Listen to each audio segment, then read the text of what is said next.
Soyez gentils, mais soyez prudents. Un après-midi chaud, alors qu'il cherchait à manger près d'une colline rocheuse, un corbeau trouva un serpent allongé, faible et impuissant. « S'il te plaît, bon corbeau, siffla doucement le serpent.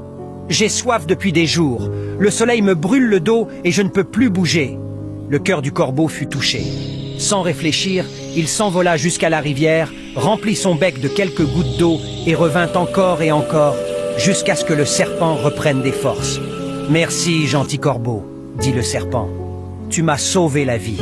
À partir d'aujourd'hui, nous serons amis. » Le corbeau fut heureux d'entendre cela. Il avait toujours cru que l'amitié devait dépasser toutes les frontières. Dès ce jour, les deux devinrent des compagnons improbables. Ils partageaient des histoires de la forêt, s'avertissaient du danger et s'asseyaient souvent ensemble sous le grand arbre Iroko. Mais avec le temps, le cœur du serpent s'assombrit de jalousie. Il voyait les autres animaux louer le corbeau pour sa sagesse et sa bonté. « Tout le monde écoute le corbeau, marmonna-t-il. Personne ne me remarque. » Un matin, alors que le corbeau était parti chercher de la nourriture, le serpent se glissa jusqu'à son nid et y trouva 3 œufs, chauds et silencieux. Sa jalousie se transforma en cruauté. Avec un sourire méchant, il avala les œufs entiers, puis s'enfuit. Quand le corbeau revint et découvrit le nid vide, son cœur se brisa. « Qui pourrait faire une chose pareille ?» cria-t-il. Mais au fond de lui, un doute s'installa. Il se souvenait du regard froid du serpent chaque fois que les autres le félicitaient.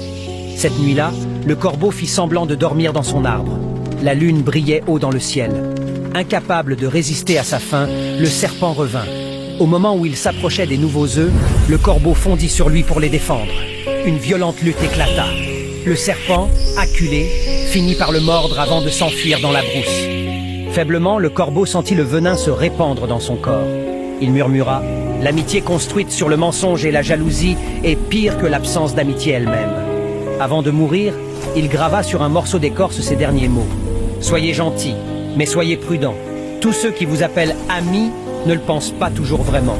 Soyez gentils, mais soyez prudents. » Abonnez-vous pour plus d'histoires et de conseils de vie.